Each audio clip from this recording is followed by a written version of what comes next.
Everybody say hi to Rebecca Lindbergh this morning. You can do better than that. We're getting ready to baptize somebody. Folks, say hi to somebody. My introverts are having a complete fit right now. This is wonderful. All right, so Rebecca, here you go. I'm going to do my best. I'm not a great speaker, but I'm pretty excited about the thing. So I'm going to try to share this that God put in my heart a couple weeks ago. So I'm going to start by reading what I read 2 weeks ago. And just to help you understand where I was at, I don't know if all of you go through this. Can y'all hear me? Yeah. Okay.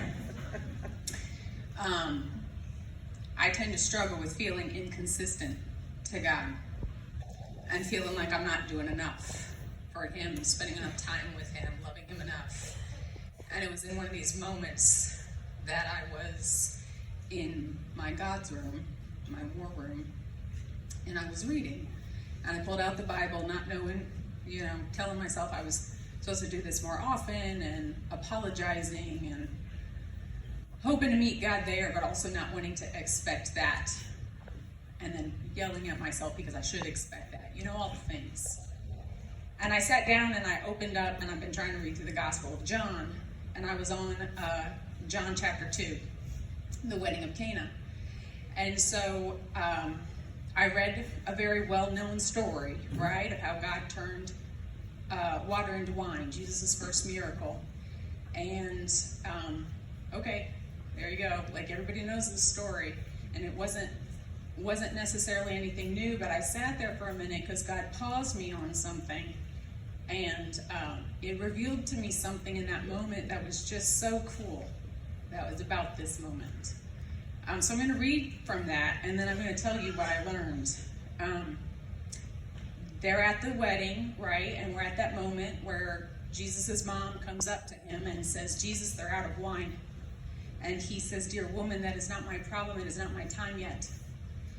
And it stopped me because I was confused. Like, because what does he do after that? She says to the servants, we'll do whatever he says anyways.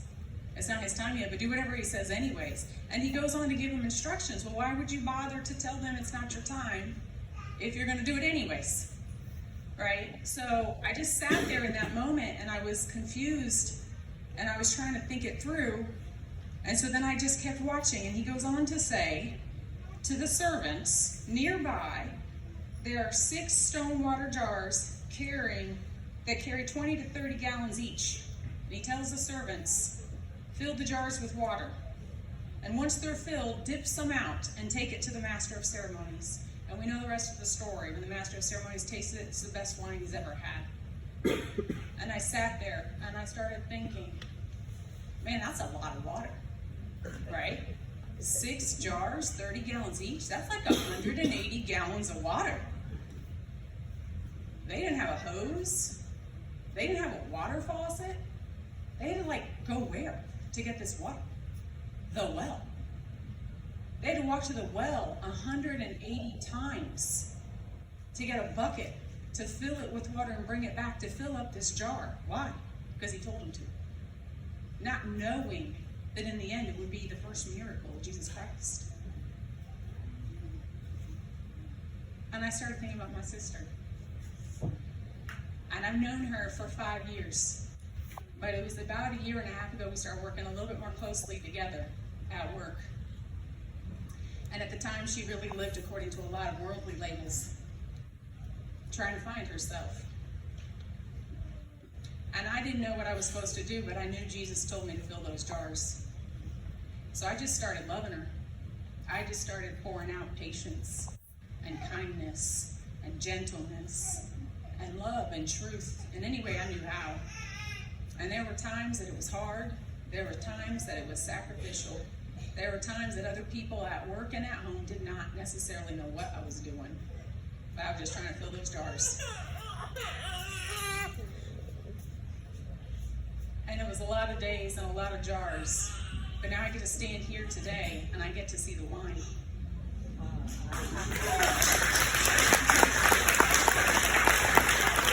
So what's really cool about this this journey for me, though, has been that I realized that the only way that I could fill the jars was I had to know how to get to the well.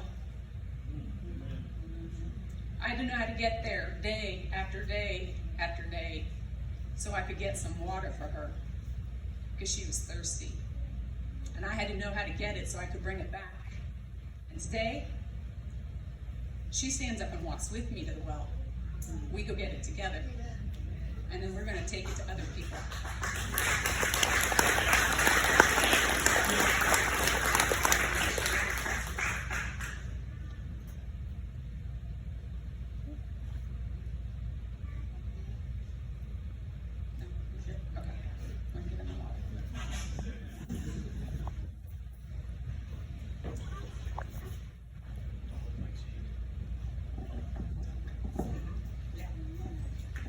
So here to tell my sister in Christ, do you believe that Jesus Christ is the Son of the living Father, born, died, and raised from the dead for you? And do you accept him as your Savior and as your Lord for today and all days? Then, by your confession of faith, I now baptize you in the name of the Father, and the Son, and the Holy Spirit.